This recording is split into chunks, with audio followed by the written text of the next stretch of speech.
Eu quero começar agradecendo a Cristina pelo convite. Eu acho que eu nunca falei para uma plateia tão eclética, e isso é muito interessante, é um desafio e é um sinal também de que as áreas, né, nós estamos num momento muito propício para isso, né, para interlocução, para que as áreas se comuniquem, saibam o que nós estamos fazendo, o que cada um de nós está fazendo em termos de interesse. Então, eu sou do Departamento de Linguística da Universidade Federal do Rio de Janeiro, eu coordeno um grupo de pesquisas em Linguística Cognitiva, o LINC, e tenho desenvolvido nos últimos 20 anos pesquisas nessa área, né? Então, hoje, vou falar de espaços mentais e ponto de vista em narrativas orais. Eu trabalho dentro da linguística cognitiva, principalmente com a teoria dos espaços mentais, e vou apresentar um pouco dessa pesquisa aqui hoje. Bom, então, a linguística cognitiva está dentro desse espectro mais amplo das ciências cognitivas, né? E o que é um traço marcante das ciências cognitivas é a demonstração de que a razão, né, inclui não apenas a capacidade de inferência lógica, né, como sempre se pensou, mas também a habilidade de desenvolver pesquisas, a habilidade de resolver problemas, de avaliar, de criticar, a capacidade criativa, como já foi também falado aqui pelo Mark Turner e pelo Siddhartha, enfim, né? Então nós usamos a razão principalmente para chegar a uma compreensão de nós mesmos, né? Uma compreensão das outras pessoas e uma compreensão do mundo que nos cerca. A linguística cognitiva, ela tem raízes no paradigma filosófico que é chamado de realismo experiencialista, e que tem algumas hipóteses, que parte de algumas hipóteses básicas, né? Uma dessas hipóteses é a de que a mente é inerentemente corporificada. A outra hipótese é a de que o pensamento é em grande parte inconsciente, né? Então, quando nós falamos, quando nós entendemos alguém, uma sentença, uma simples sentença, na verdade, quando a gente fala entendi, a gente tem acesso conscientemente ao final desse processo, mas a gente não sabe, né, qual foi o percurso cognitivo para se chegar àquela compreensão, né, ou qual foi o percurso cognitivo para chegar a falar alguma coisa, para produzir uma simples sentença, às vezes uma expressão. E a ideia também de que os conceitos abstratos são altamente metafóricos e imaginativos, né? Tem uma longa tradição aí em linguística cognitiva, começa com o trabalho do Lakoff e do Johnson, né? A Metaphors we live by, tem a tradução em português que eu acho que está esgotada, mas é Metáforas da Vida Cotidiana, em que eles mostram, né, como que o uso comum, o uso corriqueiro da língua ocorrem metáforas, porque ao invés de simplesmente figuras de linguagem, são processos de pensamento, né? E um processo de pensamento em que a gente parte de algo que é mais concreto, mais acessível para nós, e para entender o que é mais abstrato, né? Uma metáfora comum, tempo como espaço, vai falar disso, né? Vai fazer isso, ele chegou em cima da hora, né? Em cima de uma expressão espacial, o Natal está chegando, né? Expressão de deslocamento espacial, em que a gente, porque o tempo é muito abstrato, não é captável pelos nossos sentidos, nós usamos as informações que nós temos, aquilo que é acessível para nós. Isso a gente faz de muitas formas, de muitas maneiras. Bom, mas o que vai me interessar mais aqui é essa primeira premissa, a ideia de que a mente é inerentemente corporificada. Então, a linguagem vai refletir essa... eu estou traduzindo como corporificada, o termo em inglês é embodied, mas em português, incorporado, vocês vão concordar comigo que não fica muito bom, né? Tem outras acepções. Então, A ideia básica é que os conceitos criados pelos seres humanos não são apenas reflexos da realidade externa, mas são necessariamente moldados pelas experiências corporais e cerebrais, em especial pelos sistemas perceptual e motor, né? Então, aquilo que a nossa mente faz está ancorado naquilo que o nosso corpo faz, nas nossas experiências perceptuais, nas nossas experiências sensório-motoras. A razão, então, não é descolada do corpo, né, mas surge da natureza do nosso cérebro, do nosso corpo, das nossas experiências. E os mesmos mecanismos neurais e cognitivos que nos permitem perceber e nos mover no mundo também criam os nossos sistemas conceituais e modos de raciocínio. Um fenômeno que ilustra isso muito bem é a questão da categorização. Né? Para nós falarmos, né, para termos línguas, nós precisamos categorizar. Né? Para chamar alguma coisa de cadeira, eu preciso entender que alguns objetos vão poder ser chamados de cadeira, né, e vou ter que decidir se eles são suficientemente semelhantes para serem chamados de cadeira, ou até que ponto eles podem ser diferentes para ainda estarem na categoria. Então, estudos sobre categorização mostraram o papel proeminente, foram estudos desenvolvidos na década de 70, na antropologia, na psicologia cognitiva, vários trabalhos da Elinor Roche e vários dela com vários colaboradores, em que eles mostraram o papel proeminente dessas categorias de nível básico, né? Então, se eu tenho uma hierarquia, né, do tipo veículo, carro e Fusca, o nível básico, carro, vai ser mais proeminente cognitivamente. Né? Mobília, cadeira e cadeira de balanço, cadeira vai ser mais proeminente cognitivamente. Isso por quê? Porque é o nível mais alto no qual nós vamos ser capazes de formar uma imagem mental única. Então, nós conseguimos formar uma imagem mental única de carro, mas não com tanta facilidade de veículo. Os membros da categoria são reconhecidos por percepção gestáltica, né? A gente vê o objeto de uma forma global. O nível mais alto no qual o indivíduo usa programas motores específicos, né? Então, nós temos programas motores específicos para lidar com cadeiras, né? Não necessariamente com mobílias. E o nível mais alto no qual a maior parte do nosso conhecimento é organizado. Né? Então, a gente costuma saber mais coisas dessas categorias de nível básico do que das categorias superordenadas. Bom, então isso ilustra, né, como a categorização é ancorada nas nossas experiências corporais, nas nossas experiências perceptuais e sensório-motoras. Outro fenômeno que também é ancorado no corpo é o conceito, né, de ponto de vista. Isso porque a nossa experiência no mundo ela é inevitavelmente estruturada a partir de um ponto de vista corporal, né, no nosso ambiente real da experiência física, que é tecnicamente chamado de ground. Né? Então, na nossa experiência, nós temos que inevitavelmente, quer dizer, eu estou aqui agora, vejo vocês, né, não estou vendo o que está atrás de mim, isso é inerente ao meu estar no mundo, ao nosso estar no mundo.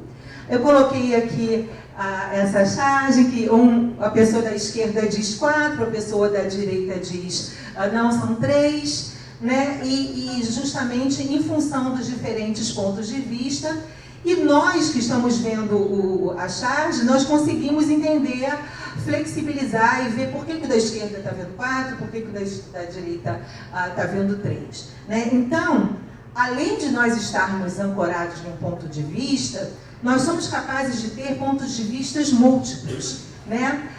E aí, como seres humanos, nós estamos constantemente a par da distância do nosso corpo em relação aos objetos que nos cercam. E é inevitável também que a gente fique a par, simultaneamente, do que as pessoas que estão conversando conosco, o que aquelas pessoas conseguem tocar, conseguem alcançar, conseguem ver. Né? Isso é inevitável. A gente, numa situação comunicativa, é inerente ao nosso próprio estar no mundo. Né? Isso porque, então, isso já foi falado aqui hoje, né, os seres humanos têm aquilo que se convencionou chamar de teoria da mente. né? Os humanos têm consciência de si próprios como agentes intencionais e tratam os outros seres humanos como agentes intencionais conscientes, né? Aquela historinha da Sally, que o Mark Turner comentou, né? É um dos experimentos de teoria da mente, ou da criança que vai só conseguir comer a torta quando o pai chegar, e quando o pai chega, ela vai avisar a mãe, porque ela sabe que isso vai alterar, né, o comportamento, né, a atitude da mãe. E pesquisas mais recentes também têm demonstrado a existência dos chamados neurônios espelho, né? Então, pesquisas com primatas, né, demonstraram que os mesmos padrões de ativação neural são ativados para pegar, para tocar e para agir sobre objetos, e também são ativados quando nós vemos outras pessoas, né, tocando, manipulando outros objetos, ou quando nós ouvimos, ou quando nós lemos, né? Então, a nossa cognição, ela é inerentemente perspectivada e intersubjetiva, né? E essas pesquisas têm confirmado isso. Bom, o que tudo isso tem a ver com a linguagem? Bom, se a nossa cognição é assim, se os significados que nós construímos são assim, a linguagem tem que nos fornecer pistas, né, para que a gente consiga comunicar tudo isso, né? E, de fato, né, as formas linguísticas, as formas gramaticais, elas muitas vezes fazem referência ao ponto de vista, por exemplo, espacial, né? Então, advérbios como aqui, lá, né, demonstrativos, este, aquele, expressões como na próxima rua, fazem uma referência implícita ao local em que o falante menciona essas expressões, né? Aqui é o local onde o falante está, ou pelo menos inclui o local em que o falante está. Não tem uma referência fixa, não tem uma referência definida, né? Depende do ponto de vista, depende do contexto. A mesma coisa com o ponto de vista temporal. Existem expressões que expressam esse ponto de vista implicitamente, né? Agora, amanhã, depois, ano passado, a referência vai variando em função do ponto de vista. Há fenômenos linguísticos que fazem referência implícita àquilo que o falante e o ouvinte sabem ou pensam ou pressupõem, né? Então, algo tão simples como, por exemplo, um artigo definido, né? Se eu digo, eu comprei o carro, eu só posso dizer o carro se eu já tiver conversado com vocês sobre isso, sobre a minha intenção de comprar o carro, porque o artigo definido indica que vocês compartilham comigo essa referência, né? É uma referência já dada. E se eu nunca tiver falado sobre isso, eu tenho que dizer, eu comprei um carro. Então, artigo definido e indefinido sinalizam, né, esse tipo de conhecimento compartilhado, conectivos como se e quando, né, se chover, quando chover, implicitamente no se pode chover ou não, né? Então existe essa perspectiva. No quando eu estou admitindo que vai chover, estou acreditando que vai chover. Itens pressuposicionais, se eu digo que ele parou de fumar, é porque ele fumava antes, então eu compartilho com vocês esse conhecimento. Há também expressões linguísticas que fazem uma avaliação afetiva, cultural, e fazem referência implícita, né, ao modo como o falante e o ouvinte avaliam determinados conteúdos afetiva e culturalmente. Então, o Fillmore, né, desde a década de 70, 80, escreveu vários trabalhos sobre frames, né, em que ele demonstrou que o significado linguístico é relativizado a frames, né? Ou seja, as palavras, elas significam, primeiro, muito mais do que elas indicam, né, na sua forma gramatical. E depois, conceitos, conhecimentos que são culturalmente compartilhados, e não apenas culturalmente compartilhados, mas também relevantes, né? Então, nós não falamos de tudo que existe no mundo. Nós falamos daquilo que a nossa cultura, né, daquilo que nós achamos relevante falar. Por exemplo, nós temos uma palavra como vegetariano, né, que o Fillmore bem demonstrou que vegetariano não é aquele que só come vegetais, por exemplo, né, como a palavra poderia fazer supor. Mas vegetariano abre um frame, né, pessoas que não comem carne, mas numa cultura, numa sociedade em que há uma certa expectativa de que as pessoas comam carne. Né? Então, por isso existe essa palavra abrindo esse frame. Nós poderíamos ter uma palavra, por exemplo, para pessoas que não tomam suco de laranja, né? Mas não foi relevante até o momento, pelo menos, né, que a gente criasse essa palavra. Se for relevante em algum momento. Mas então, esse tipo de frame embute também um determinado ponto de vista, né? Marcadores de afeto, felizmente, né, quando eu digo felizmente não choveu, implicitamente é uma avaliação positiva de que eu não gostaria que tivesse chovendo e tudo mais. Bom, então, chegando à teoria dos espaços mentais, a teoria dos espaços mentais, ela, desde o início, ela tenta falar, incluir essa noção de ponto de vista. Né? Então, vou falar muito brevemente, espaços mentais são domínios cognitivos, né, que são criados à medida que o pensamento e a linguagem vão ocorrendo, né? Então, vocês encontram referências aos espaços mentais inicialmente nos livros do Gilles Fauconnier, né, de 94, Mental Spaces, e o Mapping, de 97, Fauconnier e Mark Turner, The Way We Think, 2002, já falando sobre mesclagem, né? Mas a ideia do Fauconnier, então, é que a linguagem é sempre menos, ela sempre subdetermina o significado. Né? Nós damos pistas com as palavras para a construção do sentido, para a construção de espaços mentais.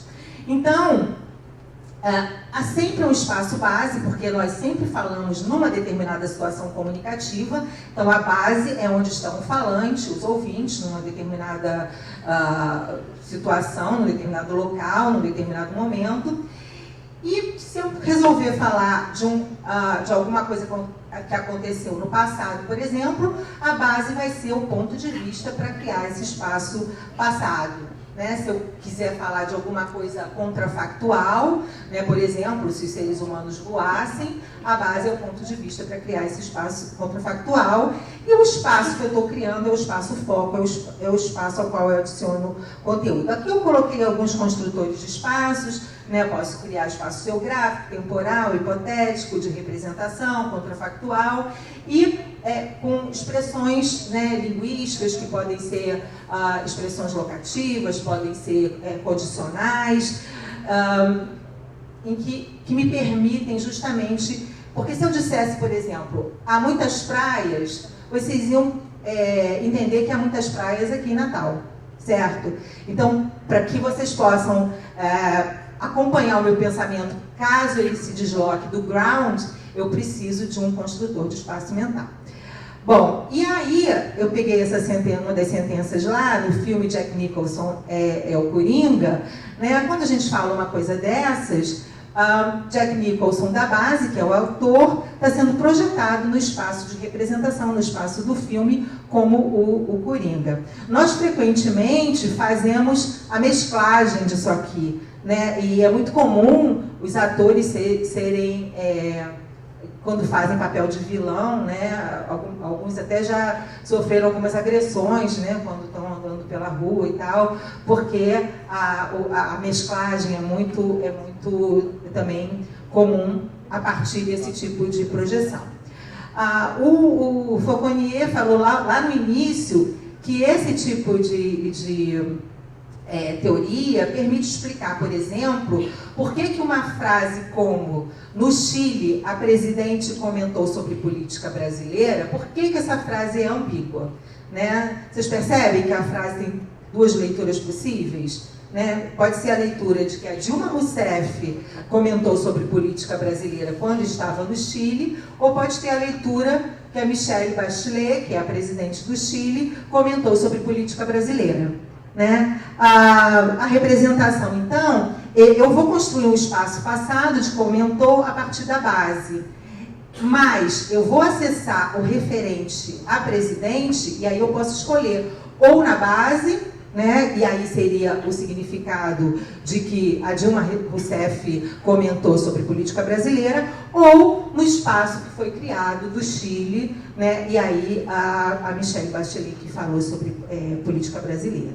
Né? Aqui a gente já vê um tipo de multiplicidade de ponto de vista, porque você tem um ponto de vista temporal, continua sendo da base, mas o ponto de vista processo ou referência pode ser num espaço ou no outro espaço. A mesclagem conceptual, eu não vou falar mais depois do que o Mark Tanner falou, né? Eu tinha colocado aqui o exemplo de vírus de computador, porque é um exemplo bastante corriqueiro, contemporâneo, né? Em que a gente faz essas analogias e fica muito mais fácil entender o domínio da informática a partir da nossa ideia de um vírus que ataca um organismo e aí criar a estrutura emergente, né, que é justamente depois pensar num programa antivírus, em várias outras coisas a partir, né, dessa mesclagem. Então, como ele e o Fauconnier bem colocaram, os objetivos da mesclagem são atingir escala humana, né, através da compreensão de aspectos que transcenderiam aquilo que o ser humano consegue lidar diretamente a cada vez, com base nas habilidades perceptuais, sensorimotoras e cognitivas. Né? Então, comprimir o que é difuso, obter insight global. Né? Então, por exemplo, o domínio da informática, para a maioria de nós, é muito mais difuso, muito mais complicado. Quando você trata disso, né, como um vírus que ataca o organismo, mesmo que a gente não entenda muito, né, quais são os processos, mas fica muito mais fácil ter um insight global e fica menos difuso. Bom, então, nós podemos, então, também comprimir pontos de vista. Né? Então, nós somos capazes de conceptualizar, como eu já falei, ao mesmo tempo, dois espaços que podem estar separados por localização, por tempo, por distância epistêmica, e que podem, inclusive, conter representações que são aparentemente contraditórias. Num trabalho recente, que saiu no livro Viewpoint in Language, a Nick Foridu fala do papel dessa construção que usa o passado mais now, em inglês. Né? Então, seria, em português, um verbo no passado mais o advérbio agora. Né? Eu traduzi o exemplo que ela colocou lá para o português, porque, embora eu não tenha feito nenhum estudo específico sobre isso, mas existe alguma compatibilidade com os dados do português. Então, o exemplo é o seguinte: há alguns anos atrás, eu escrevi uma pessoa que está relatando, né, que há alguns anos atrás escreveu um pequeno livro chamado Viajando de Mochila. Antes do Natal, eu fiquei intrigada ao receber uma carta, dizendo que o remetente tinha lido meu livro e estava agora organizando um kit de acordo com o que eu havia sugerido. Né? Então, a ocorrência de agora em contexto de passado desloca o ponto de vista do espaço base, que é o espaço do narrador, o espaço em que o narrador conta a história, para o espaço do evento narrado. Né? Então, você tem o passado com o estava, ao mesmo tempo o presente com o presente com agora, né? Mas o presente sendo projetado para aquela cena que está sendo narrada. A Barbara Denzinger, também no livro The Language of Stories, que também é recente, ela analisa vários textos literários, vários exemplos da literatura, mas ela também diz que mesmo em situações comunicativas básicas, a escolha de um ponto de vista em uma construção não faz com que outras dimensões de um ponto de vista desapareçam. Né? Então, você pode ter vários pontos de vista. Então, nesse exemplo que eu adaptei, que é o exemplo que ela discutiu, é como se duas amigas estivessem trocando confidências e uma dissesse: eu não estou dizendo que eu espero que ele me peça em casamento, mas bem que ele poderia. Né? E aí você tem o ponto de vista do falante, né, em rejeição a um suposto ponto de vista do ouvinte, né, porque eu não estou dizendo o quê, pressupõe que o outro acha que eu estou dizendo o quê. O ponto de vista epistêmico do falante, ali, eu espero que, né, quando você tem esse tipo de construção, eu acho que, eu penso que, eu espero que. E o ponto de vista implícito implícito do namorado, né? No bem que ele poderia, isso sugere que ele poderia estar apaixonado o suficiente para pedir em casamento, só que o poderia marca um ponto de vista distanciado, epistemicamente distanciado, né? Em que eu tenho um nível menor, né, de certeza em relação àquilo. Bom, então, com base nesses estudos, eu trouxe aqui algumas narrativas que eu tenho analisado em português e, na verdade, essas narrativas demonstram que a ordem vocabular verbo-sujeito em português também promove ponto de vista. Também promove deslocamento de ponto de vista. Né? Então, vários estudos já foram feitos em linguística sobre a ordem VS, mas no ano passado, o Diogo Pinheiro, que foi meu aluno de doutorado, defendeu uma tese justamente para mostrar, né, como essas construções sinalizam esse deslocamento de ponto de vista, né, unindo ao uso do verbo no presente. Então, a primeira narrativa, as narrativas são retiradas do corpo Discurso e Gramática, que foram narrativas coletadas pelo Grupo Discurso e Gramática da UFRJ, foram coletadas na década de 80. E nessa aqui, o falante está contando de uma história que aconteceu, de um assalto que aconteceu com o tio dele. Então, ele diz o seguinte: ele comprou o relógio e voltou. Quando voltou para casa, estava um pouco... meu Deus, estava assustado, com medo, porque se alguém iria roubar o relógio. De repente, aparecem 2 garotos que queriam roubar o relógio. Né? Então, se a gente for pensar em termos de espaços mentais, a narrativa começa a partir da base, onde está o ponto de vista do narrador. Né? E o primeiro espaço é passado em relação ao ponto de vista do narrador. O segundo também, mas o espaço, de repente, aparece 2 garotos, na verdade, ele vai mesclar o ponto de vista do participante da cena com o ponto de vista do narrador. Né? E aí aparece 2 garotos, é como se desse um zoom na cena, né? E o ponto de vista agora passasse a ser interno àquela cena. Mesclando então os 2 pontos de vista, eu tenho, né, um espaço foco 3, em que eu mesclo aí o ponto de vista do narrador e do personagem. Então, a ordem VS mais o presente tem essa possibilidade de promover esse deslocamento e compressão de ponto de vista em português. Outro exemplo, que também é muito interessante, porque é uma pessoa contando da sua própria experiência. Então, ela própria é o personagem, né, da história ali, do evento narrado.